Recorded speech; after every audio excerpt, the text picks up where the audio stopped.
사랑과 은혜가 충만하신 하나님, 오늘 이 새벽 제단도 저희들을 깨워주시고 주의 전으로 향할 수 있도록 인도해 주심을 감사합니다. 가정에서 온라인 예배를 드리는 가정들도 오늘 이 시간 함께 우리 영적인 순례를 같이 할 수 있도록 마음을 이끌어 주심을 감사합니다. 하나님, 우리는 너무나도 연약하고 부족한 존재여서 작은 일에도 실망하고 어려움을 당합니다. 이러한 연약함이 우리의 고난으로 나타날 때가 있는데, 이 모든 상황 속에서 우리를 대신하여 고난당하신 예수님을 묵상하며 오늘도 살아갑니다. 예수님의 그 사랑, 예수님의 그 희생, 예수님의 그 십자가 정신을 오늘도 우리 마음속에 품고 하루 살아가면서 주님 뜻을 알고 깨닫고 주시는 말씀의 의미를 다시 한번 되새기면서 우리의 영적인 삶을 올바로 세워나갈 수 있는 저희 모두의 삶이 될 수 있도록 주님 축복해 주시옵소서. 우리의 마음을 다스려 주시옵시고 우리의 질병을 고쳐주시옵시고 우리의 모든 삶의 질고와 어려움을 주님의 은혜로 해결해 주시옵소서. 우리 혼자의 힘으로 어렵습니다. 기도하는 것조차도 주님의 도우심이 필요합니다. 성령님 우리 마음 가운데 함께해 주시고 능력의 손길로 인도해 주실 줄로 믿사옵고 이 모든 말씀을 예수님의 이름으로 기도드립니다. 아멘. 오늘 우리들이 함께 보실 하나님 말씀 누가복음 22장 1절에서 6절까지의 말씀 보시겠습니다. 신약성경 134쪽에 나와 있습니다. 누가복음 22장 1절에서 6절까지의 말씀 교독하시면서 말씀 함께 읽도록 하겠습니다. 신약성경 134쪽에 나와 있습니다. 누가복음 22장 1절에서 6절까지의 말씀 우리 교독하시면서 말씀 보겠습니다. 제가 먼저 1절 읽겠습니다. 6월절이라 하는 무교절이 다가오매 대제사장들과 서기관들이 예수를 무슨 방도로 죽일까 궁리하니 이는 그들이 백성을 두려워함이더라. 12 중에 하나인 가룟이라 부르는 유다에게 사탄이 들어가니 이에 유다가 대제사장들과 성전 경비대장들에게 가서 예수를 넘겨줄 방도를 의논하매 그들이 기뻐하여 돈을 주기로 언약하는지라. 유다가 허락하고 예수를 무리가 없을 때에 넘겨줄 기회를 찾더라. 아멘. 유대인들의 교육에 대한 얘기를 한다라면 참 많은 이야기가 나옵니다. 우리가 평범한 교육과 좀 차별된 유대인들만의 교육 방법들이 있어서 그런데요. 이런 또 우리가 좀 전혀 생각하지 못했던 그런 교육 방법 중에 하나가 배신에 대한 교육이 있습니다. 배신 그러면 왠지 좀 이미지가 안 좋죠. 그리고 오늘 우리가 본문 말씀으로 보신 이 가룟 유다의 예수님을 배신하는 이 현장을 알려주는 말씀 내용도 사실 어떻게 보면은 예수님의 그 고난 현장에서 가장 참 불행한 일이 아닐까. 가룟 유다에게 있어서만큼은 참 안타까운 일이 아닐까 생각을 많이 합니다. 이 배신이란 거 결코 좋은 의미는 아닌데 그런데 유대인들은 이 배신에 관한 교육을 어떻게 하느냐? 어린 자녀가요 이제 차츰 나이를 먹고 성장해 나가면서 그 자아 의식이 생길 때쯤 해서 동시에 또 부모를 의지를 하죠. 자아 의식도 있지만 부모를 끔찍히 의지합니다. 부모의 말, 부모의 행동 그리고 부모와 늘 함께하면서 절대적인 존재처럼 여길 정도로 그렇게 의지를 합니다. 자, 그러면 부모도 이 자녀들과의 관계를 맺어 나가면서 자식이 부모를 의지하는 거 당연하죠. 그러니까 받아주고 이런 관계 속에서 어떤 특별한 그런 영적인 혹은 부모와 자식으로서의 관계를 계속해서 훈련해 나갑니다. 그러다가 어느 날 예고 없이 갑자기 아빠가 그 아이를 획 내팽개치고 냉정하게 돌아서기 시작합니다. 한번 상상을 좀 해보세요. 그동안 어제까지만 해도 방금 전까지만 해도 나한테 막 사랑의 얼굴로 감싸주시고 안아주시고 좋은 말 해주시고 그랬던 아빠가 갑자기 아이를 이렇게 획 내팽개치는 거예요. 쳐다보지도 않습니다. 등을 돌려버립니다. 냉정하게 돌아서는 거죠. 그때 이 아이는 전혀 느끼지 못했던 부모의 그 표정, 행동 이걸 보면서 쇼크를 받는다 그래요. 충격을 받습니다. 그리고 그 쇼크에서 쉽게 헤어나지 못한다고 해요. 정서적인 좀 어려움을 그때부터 겪게 되는 것인데, 그런데 이런 경험을 통해서 부모가 그 아이에게 알려주고 싶었던 내용은 뭐냐면, 인간에게는 까닭 없이 이유 없이 배신당하는 일도 비일비재하다. 인간이라는 존재는 그렇게 변화무쌍한 존재여서 이런 예상치 못한 배신, 예상치 못한 이런 관계의 어려움, 이런 것들을 인생 전반적인 모습에서 언제든지 경험할 수 있다라는 것을 체험하게 해준다는 겁니다. 어린아이한테 그걸 체험하게끔 하면서 이때 감당하기 어려울 정도로 겪게 되는 실망감, 절망감, 또 배신, 이런 것들을 마음에 품게 되는데, 자, 이걸 다시 극복하고 아빠에게 돌아올 수 있도록, 아빠 품으로 다시 올 수 있도록 그렇게 이끌어주는 역할도 부모가 한다는 거예요. 충격에 빠져서 헤어나지 못하고 어려움 당하지만 그 순간에 또 부모는, 또 아빠는 왜 그런 일을 했는지 또 적당한 때에 시기를 맞춰서 설명을 하고 또 의미 부여를 해주는데, 어떤 내용이냐면, 세상 살아가다 보면 이렇게 까닭 없이 배신의 아픔을 겪는 어려움도 있지만 이것은 반드시 내가 인생을 살아가면서 소화해야 할 하나의 숙제이기도 하다. 그러면서 이런 얘기를 해주는 겁니다. 아들아, 딸아, 사람을 믿지 말아라. 심지어 이 아빠까지도 너를 배신할 수 있다라는 사실을 명심해야 한다. 그리고 인간이 영원히 믿어야 될 대상은 오로지 하나님 한 분밖에 없단다라고 교훈을 주는 겁니다.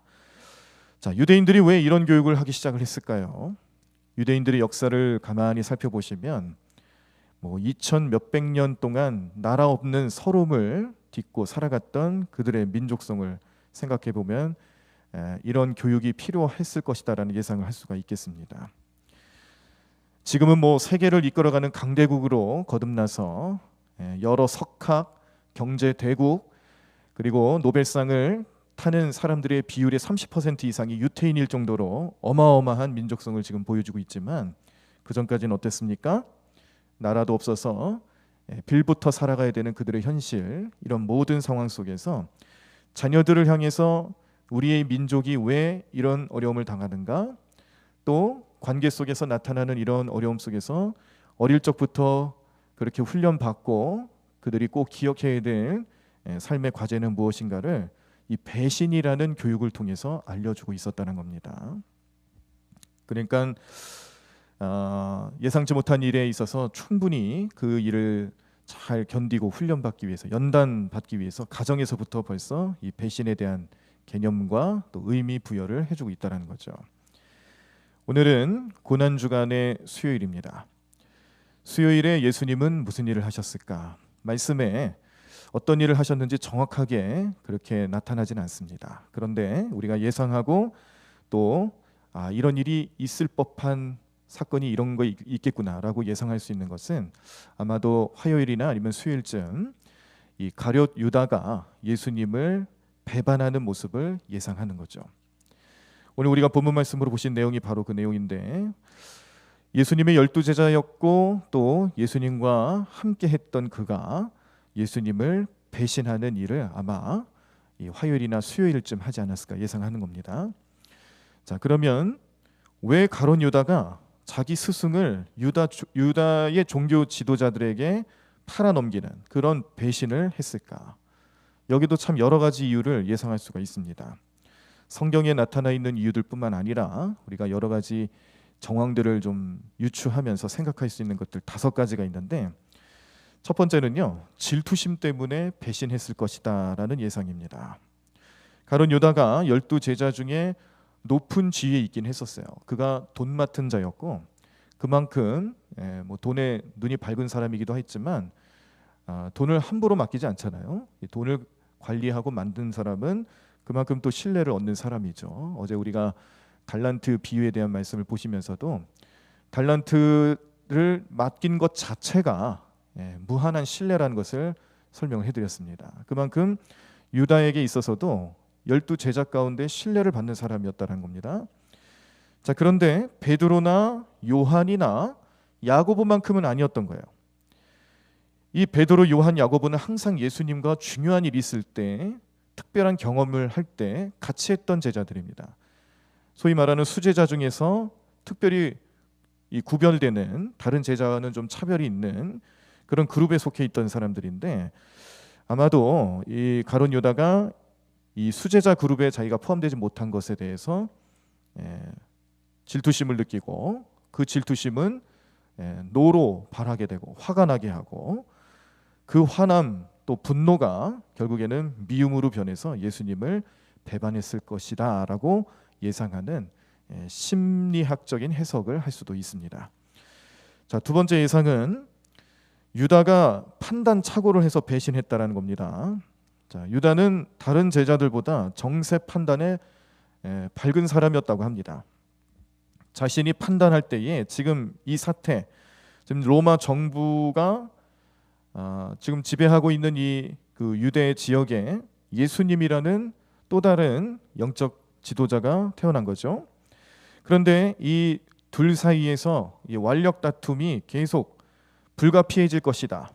그리고 이런 충돌과 또 시간이 지나면서 격화될 이런 일들을 유다는 어떻게 판단을 했냐면, 이 일이 더 심각해지기 전에 충돌을 피하기 위해서 예수님을 일찌감치 넘긴 것이었을 것이다 라는 예상도 합니다. 자, 그리고 세 번째 예상은 예수님에 대한 기대가 어긋나서 배반했을 것이다 라는 예상인데, 우리가 잘 아시는 것처럼 가룟 유다는 열심당원이에요. 로마인을 무슨 수단으로든 이 팔레스틴 지역에서 몰아내고 쫓아내기 위해서 그런 마음과 그런 훈련을 받은 사람입니다. 자, 그런데 유다가 생각할 때에 예수님의 능력과 교훈과 행동들 하나하나는 이 예수님의 능력을 통해서 자기가 꿈꾸었던 것들, 할 수 있었던 그런 예상하고 기대했던 모든 것들을 다 이루실 수 있을 것이다 라고 판단을 했던 것이죠. 기대를 했던 겁니다. 근데 예수님은 스스로 십자가를 택하시고 또 자기의 기대가 어긋나기 시작하니까 이제 예수님을 팔아 넘기겠다라는 마음이 들게 되었다라는 예상입니다.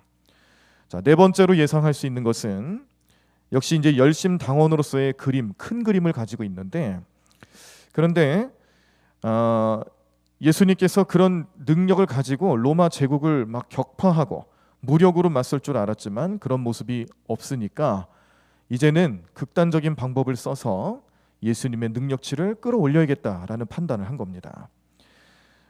방금 전까지 말씀드렸던 내용은 판단을 잘못해서 실망감 때문에 예수님을 판 것이라면, 지금 말씀드리는 내용은 똑같은 상황인데 오히려 예수님을 곤경에 빠뜨려서 예수님으로 하여금 영적인 능력이 나오게 만들려고 하는 계산이 들어갔다는 거예요. 조금 다르죠? 그래서 초자연적인 능력이 나오도록 유도하기 위해서 일부러 예수님을 팔아 넘겼다라는 예상도 합니다. 마지막으로 다섯 번째, 돈에 대한 탐욕과 욕심 때문에 배반했다라는 내용인데요. 돈이나 탐욕심 때문에 은 30냥에 예수님을 팔아 넘길 수밖에 없는 그의 욕심, 이 욕심이 결국에는 예수님을 배반하게 만들었다라는 이야기입니다. 이에 대한 근거가 이제 요한복음 12장 말씀에 보시면 예수님께 나타나서 향유를 붓는 여인의 헌신하는 모습이 나오는데, 이때 유다가 한 말이 있습니다. 그 내용이 요한복음 12장 4절에서 6절에 이렇게 기록되어 있습니다. 제자 중 하나로서 예수를 잡아줄 가룟 유다가 말하되 이 향유를 어찌하여 300데나리온에 팔아 가난한 자들에게 주지 아니하였느냐 하니, 이렇게 말함은 가난한 자들의 생각함이 아니요 그는 도둑이라 돈꾀를 맞고 거기 넣는 것을 훔쳐가미라라 라고 가룟 유다의 마음을 표현해주고 있습니다. 이 말씀이 가룟 유다의 관심사를 어찌 보면 가장 잘 설명해주는 내용이기도 할 텐데, 겉으로는 가난한 사람들을 위하는 척했지만 실상 그의 마음에는 돈 앞에서 배신자가 되어 있는 거죠. 그의 마음과 그의 생각은 항상 돈과 명예뿐이었습니다. 이 마음을 사탄이 지배하기 시작한 거예요. 사탄이 그의 마음속에 들어가서 그런 마음을 지배하고 그로 하여금 배반하게끔 만들었다라는 이야기입니다. 이렇게 5가지의 설들, 가룟 유다가 왜 예수님을 배반했는가에 대한 이야기를 나름대로의 상상력을 동원해서 유추해 볼 수 있었지만 뭐가 정확한지 어떤 게 제일 들어맞는지는 잘 모르겠습니다. 그런데 중요한 건요, 어쨌거나 지금 가룟 유다는 나름대로의 논리를 가지고 자기만의 이유를 가지고 예수님을 배반하고 있다는 거예요. 그러나 우리가 아무리 타당하고 정당한 이유가 있다고 하더라도 반드시 지켜야 할 부분이 또 있습니다. 무엇을 선택하든지 결국에는 우리의 삶에서 예수님이 드러나고 예수님을 아름답게 나타내 보일 수 있는 그런 선택이 되셔야 되는데, 오늘 이 가룟 유다 같은 경우는 이런 점을 간과하고 있는 거예요. 그가 아무리 마음에 흡족한 결단을 하고 정당한 이유로 예수님을 팔아 넘긴다고 할지라도 그것이 예수님을 드러내는 삶이 아니다라면 과감하게 포기할 줄 알아야 된다는 겁니다. 자기 마음에 흡족할 만한 것을 선택했다라고 생각했던 가룟 유다가 결국 그의 마지막은 어떻게 됐습니까? 스스로의 목숨을 끊는 불쌍한 인생으로 전락하지 않습니까? 그의 모습을 볼 때에 우리의 삶의 모습은 과연 어떨까? 이 오늘 우리에게 주시는 본문 말씀, 또 예수님의 고난의 현장에서 나타났던 이 이야기들 하나하나가 우리의 삶에서 전혀 관계가 없는 이야기일까? 아니면 나와도 관계 있는 삶의 모습이었을까? 오늘 묵상하시면서 그 예수님의 마음, 예수님의 음성을 들으실 수 있는 여러분들의 삶이 되기를 간절히 축원합니다. 인생의 중요한 갈림길에 섰을 때 오늘 이 가룟 유다처럼 예수님을 팔아야 될까? 예수님을 끝까지 신뢰해야 될까? 여러 가지 복잡한 생각이 듭니다.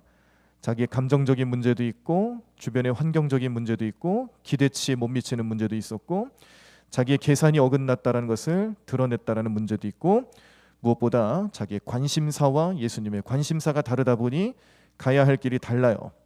그러한 갈림길 위에 서 있는 우리는 과연 어떻게 선택할 수 있을까? 오늘 이 가룟 유다의 모습을 바라보시면서 우리의 모습은 어떨지 고민하시고 묵상하실 때에 우리의 마음속에 무엇보다 제일 먼저 떠올리셔야 할 대답은 무엇이든지 예수님을 아름답게 드러내는 길은 무엇일까? 여기에 대한 대답과 확신을 기도하시면서 성령 충만함 속에서 그 해답을 얻으시고 그것이 우리의 삶의 영적인 삶의 능력이 되기를 간절히 축원합니다. 오늘 우리에게 주시는 말씀은 그겁니다. 우리도 가룟 유다가 될 수 있다라는 거예요. 우리도 가룟 유다처럼 생각하고 있다라는 거죠. 그러나 가룟 유다가 실패할 수밖에 없고 또 그 안에서 실수를 드러낼 수밖에 없었던 것은 끝까지 그의 마음속에 무엇이 예수님을 아름답게 만들어 드리는가, 이러한 질문 앞에서 솔직하지 못했던 가룟 유다의 모습을 떠올리게 합니다. 우리 성도님들은 오늘 기도하시면서 성령 충만한 삶을 살아가시면서 이 가룟 유다의 길을 걷지 마시고 가룟 유다와는 전혀 다른 성령님의 생각으로 체험받는 온전한 선택의 길을 잘 가실 수 있는 귀한 하루의 삶이 되기를 간절히 축원합니다. 오늘 우리 마음속에서도 무엇이 옳은지 무엇이 중요한 것인지를 결정해야 되는 그 순간에 우리 마음속에서는 오로지 예수님을 아름답게 드러내는 삶은 무엇인지 잘 알고 깨닫고 그 열매로 나타나시는 귀한 삶 되시기를 간절히 축원합니다. 찬양하시겠습니다. 우리 함께 찬양하시며 가사의 내용대로 우리 믿음의 고백을 하시겠는데요. 내 마음의 주를 향한 사랑이 나의 말엔 주가 주신 진리로 나의 눈에 주의 눈물 채워주소서. 하나님의 사랑이 영원히 함께하리. 십자가의 길을 걷는 자에게, 순교자의 길을 삶을 사는 자에게 어떠한 조롱과 어떠한 유혹이 있더라도 우리는 순결한 주님의 신부입니다. 내 삶이 주님의 신부로서 주님과 함께하는 삶으로서 결단하고 믿음으로 바라보시는 삶을 살아가고 있다면 끝까지 그렇게 살아가십시오. 변하지 마십시오. 그 마음속에 그 십자가 품고 나는 어떤 상황이든지 어떤 경우에든지 주의 순결한 신부고 주의 제자고 주의 백성이며 주님 말씀 붙잡고 살아가는 그런 주님의 백성으로서의 삶을 온전히 살아가겠노라고 결단하실 수 있는 오늘 시간 되기를 간절히 축원합니다. 함께 찬양하겠습니다. 내 마음의 주를 향한 사랑이, 내 마음의 주를 향한 사랑이 나의 말엔 주가 주신 진리로 나의 눈에 주의 눈물 채워주소서.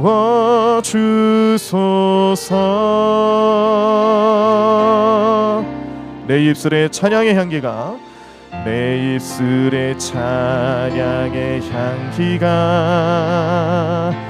두 손에는 주를 닮은 섬김이 나의 삶에 주의 흔적 남게 하소서. 우리 믿음으로 함께 고백하십시다. 하나님의 사랑이 영원히 함께하리. 하나님의 사랑이 영원히 함께하리. 십자가의 길을 걷는 자에게, 순교자의 삶을 사는 이에게,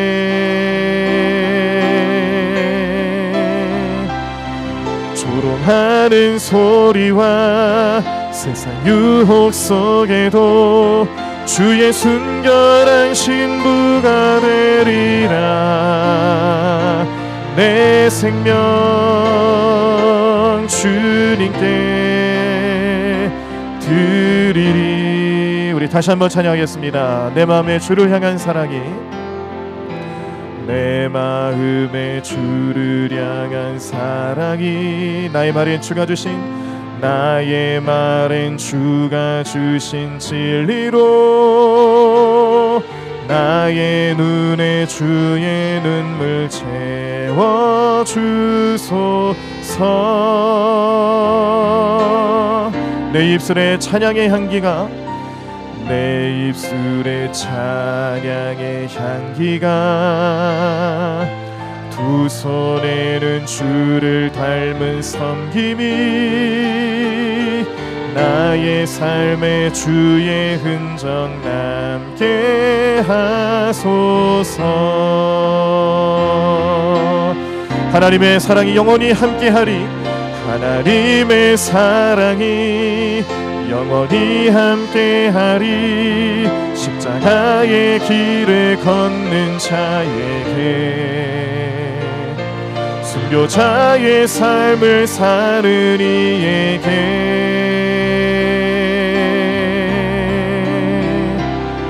조롱하는 소리와 세상 유혹 속에도 주의 순결한 신부가 되리라. 내 생명 주님께 드리리. 우리 다시 한번 믿음으로 고백합시다. 하나님의 사랑이 영원히 함께하리. 하나님의 사랑이 영원히 함께하리. 십자가의 길을 걷는 자에게, 순교자의 삶을 사는 이에게,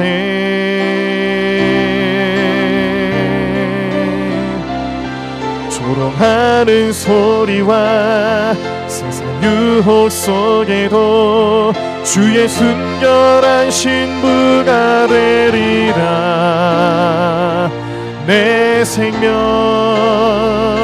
주님께 드리리. 다시 한번 고백하길 원합니다. 하나님의 사랑이 영원히 함께하리. 하나님의 사랑이 영원히 함께하리. 십자가의 길을 걷는 자에게, 순교자의 삶을 사는 이에게,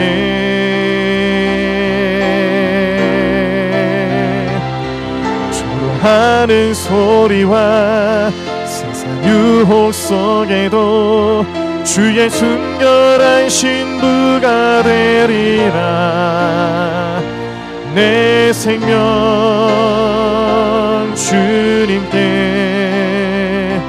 드리리. 우리 다 자리에서 일어나시겠습니다.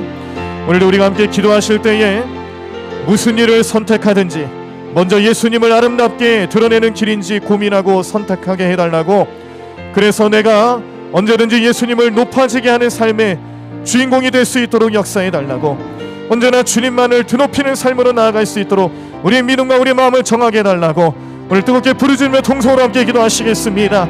하나님 감사합니다. 오늘도 주님 우리 마음속에 주님을 모시고 주님 뜻대로 살아가는 우리 삶 되기 위하여서 오늘도 이 자리에 나와 기도하며 주님께 간구하며 부르짖습니다. 하나님 오늘 우리 마음속에 주님을 모시는 마음, 주님을 드러내는 삶, 주님과 함께하는 삶이 온전히 나타날 수 있도록 인도하여 주시옵소서. 하나님 이 고난 주간에 예수님께서 당하셨던 그 고난의 현장 속에 가룟 유다의 마음이 있었음을 우리는 잘 알고 그 마음속에 주님을 드러내기보다 자신의 마음과 자신의 의지를 따라 살아갔던 인간적인 모습들이 얼마나 큰 능력으로 큰 부족함으로 나타나게 되는지를 우리